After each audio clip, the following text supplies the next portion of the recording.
Hora de conversar com Juliana Rosa. O que parece, o risco de recessão nos Estados Unidos deu uma diminuída para a gente ficar um pouquinho mais tranquilo, né, Ju? Bom dia para você. Pois é, ontem a Bolsa bateu recorde aqui no Brasil, o dólar está aí abaixo dos 5,50. Bom dia para você, Carlinha Megali, bom dia Oiê. para a Sheila, para os nossos ouvintes.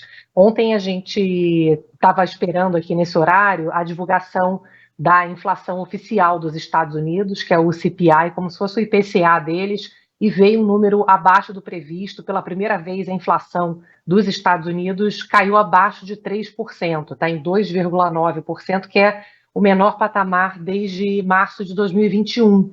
Então, com isso, você tem uma inflação que vai perdendo fôlego, mas que não parece, o pessoal está colecionando, né, os dados da economia americana. O cenário vai fortalecendo a expectativa de que a economia americana vai crescer mais devagar, vai perdendo fôlego, mas não a ponto de entrar numa recessão. Então, hoje, por exemplo, vão sair novos dados da economia americana e isso vai fortalecendo esse cenário de que os Estados Unidos cresçam menos e isso acaba nos favorecendo, porque o grande risco é que houvesse uma freada tão brusca a ponto de levar a maior economia do mundo para uma recessão. Então, um cenário que seria muito ruim no final das contas, porque jogaria para baixo os preços de produtos básicos que o Brasil exporta muito, atrapalharia o crescimento, significaria menos consumo mundial. Então, o cenário ideal é um meio termo, onde os Estados Unidos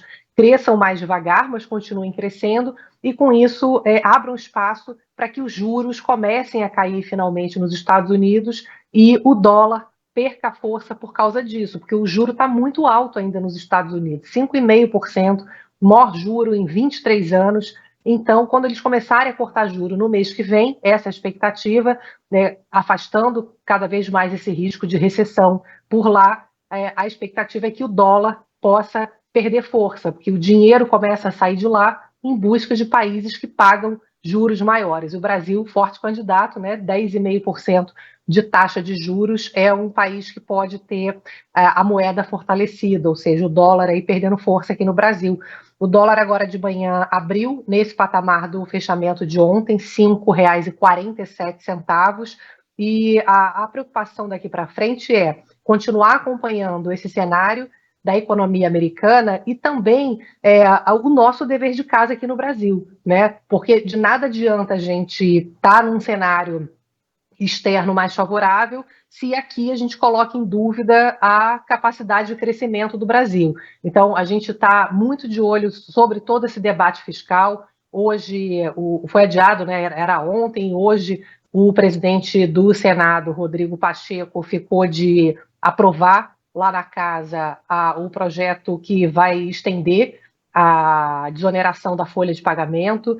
O setor privado está super tenso, porque, embora o governo descartou, o presidente Lula falou que não vai cobrar mais imposto das empresas, aumentando a contribuição social sobre o lucro líquido, que era um projeto que estava ali sendo discutido. Olha, se o governo perder receitas, se as medidas que o Congresso está organizando ali para compensar a perda de receitas, se a conta não fechar, a gente vai ter que aumentar a CSLL, ou seja, cobrar mais imposto de empresa, e agora a discussão é cobrar mais imposto através de um outro tipo de imposto das empresas, que é o JCP. Enfim, o setor produtivo, ele está num sentimento de que o governo vai equilibrar as contas a qualquer custo, porque sabe que se não entregar o equilíbrio fiscal, vai ser penalizado, o dólar pode subir, né, a economia pode sofrer, inflação, etc. Ao mesmo tempo, você tem esse ambiente de que o governo também está tentando fazer um equilíbrio às custas apenas de jogar aumento de impostos para as empresas. Isso cria também um ambiente de menor crescimento, né, já que você coloca menor condição ali de crescimento para as empresas. Então, todo esse cenário fiscal também está sendo acompanhado de perto, a renegociação da dívida dos estados, né, que foi aprovada ontem. O pessoal da Warren, Felipe Salto, que é especialista em contas públicas, diz que a dívida do Brasil ela sobe ao longo dos próximos anos por conta dessa renegociação dos estados pagarem menos para a União.